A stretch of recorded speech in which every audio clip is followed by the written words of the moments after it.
நாங்கள் ராணிப்பேட்டை மாவட்டத்திலேருந்து இங்கே வந்திருக்கோம். நாங்கள் வந்து ஒரு தொழிற்சாலையில் வேலை செய்கிறோம், தனியார் தொழிற்சாலையில். எங்கள் கூட வந்து வசந்தின்றவங்க வேலை செய்கிறாங்க. அவங்க மூலியமாக தான் எனக்கு வந்து இது அறிமுகமாச்சு. இதுமாரி ஒரு 5, 10ன்னு கட்டும்போது எனக்கு 15 நாள் பொத்து வாங்கி கொடுத்துக்கின்னு இருந்தாங்க. அதுக்கப்புறம் வந்து ஒரு 65 காயின் நின்று போச்சு.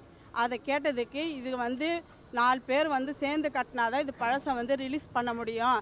நீ ஆளுங்களை பிடிச்சி கட்டு, 15 நாளைக்கு ஒரு வாட்டி வாங்கி தரேன் அப்படின்னு நம்பிக்கை கொடுத்த பிறகு அந்த 65 காயின் நம்ம வெளியே எடுக்கணுமேன்றதுக்கு திரும்ப போய் ஒரு 25 காயின் போட்டு மாட்டிக்கின்னு திரும்ப அப்பப்போ காணாம போயிடுவாங்க. 15 நாள் வரைக்கும் நாங்கள் வெயிட் பண்ணுவோம். அதை வாங்குற வரைக்கும் 15 நாள் ஆனவொடனே போய் கேட்டவொடனே இல்லை அவங்க வீட்டில் இதுமாரி பிரச்சனை, ஊருக்கு போயிட்டுக்கிறாங்க அப்படின்னு சொல்லிட்டு இன்னொரு 15 நாள் லேட் பண்ணுவாங்க.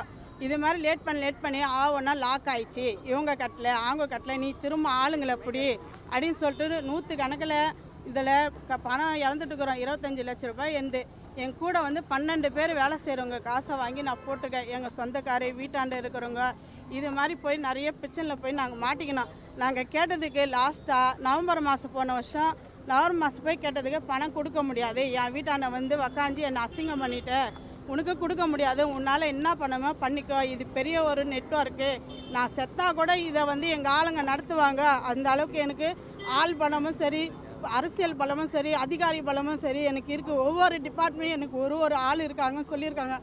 அதுக்கு மீறி அதுக்கப்புறம் ஒரு டைம் போய் கேட்டதுக்கு இல்லை இன்னொரு வாட்டி என் வீட்டாண்ட வந்தால் என் பையனை வச்சு உன்னை கழுத்தாத்து போட்டுருவேன் அப்படின்னு சொன்னது. லாஸ்ட்டாக வந்து நாங்கள் இதுமாரி தலைமைச் செயலகத்துக்கு கூட லெட்டர் அனுப்பிச்சிருக்கோம்.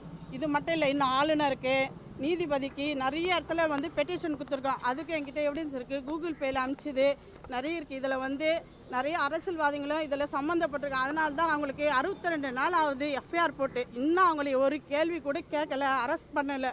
இதில் வந்து பொதுமக்கள் நாங்கள் தான் ரொம்ப கஷ்டப்பட்டுக்கிறோம். இந்த 6 மாதமா யாராவது ஆஃபீஸ் இல்லை, நாங்கள் அவ்வளோ கஷ்டப்பட்டுக்கிறோம். எங்கள் பணத்தை கொடுத்துட்டு என் பணமாக இருந்தால் கூட போதுன்னு விட்டுருவேன். ஆனால் ஊராப்பட்டு பணம்லாம் வாங்கி போட்டுக்கிறேன். நான் சாவத்து தவிர வேறு வழி இல்லை. எங்கள் வீட்டுக்காரர் கிடையாது, என் பொண்ணு ஒன்று தான் இருக்குது. அதை வச்சு கூட கூட்டா சார்லஸ் மிரட்டுறாரு, உன் பொண்ணு எப்படி பண்ணிடுவேன் அப்படி பண்ணிடுவோம், ஆளை வச்சு தூக்கிடுவேன் சொல்லிட்டு. இதுக்கு நல்ல அதிகாரி தான், இதுக்கு நல்ல முடிவு கொடுக்கணும் எனக்கு. ஆனால் ரொம்ப மிரட்டிக்கிறாங்க எங்களை, எந்த ஒரு நடவடிக்கை எடுக்கவே மாட்டாங்க.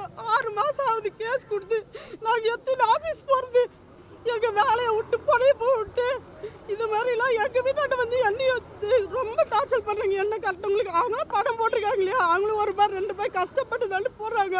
அவங்களுக்கு வாங்கி கொடுக்கணுன்றதையே நாங்கள் இப்போ போராடிங்க இருக்கிறோம். இது மாதிரி அதிகாரிங்க தான் இதுக்கு ரொம்ப உடந்தையாக இருக்காங்களே. 62 நாள் ஒரு எஃப்ஐஆர் போட்டு அரெஸ்ட் பண்ணாமல் இருப்பாங்களா? ஒரு சின்ன கேஸ்க்கு எப்படி அரெஸ்ட் பண்ணாங்க? ஒரு நகை திருநாளும் சரி, ஒரு வண்டி திருநாளும் சரி, ஒருத்தர் அடிச்சுட்டாவே எவ்வளோ எஃப்ஐஆர் போடுறாங்க. இதுக்கு ஏன் எஃப்ஐஆர் போட்டு விசாரணையே நடக்க மாட்டேங்குது?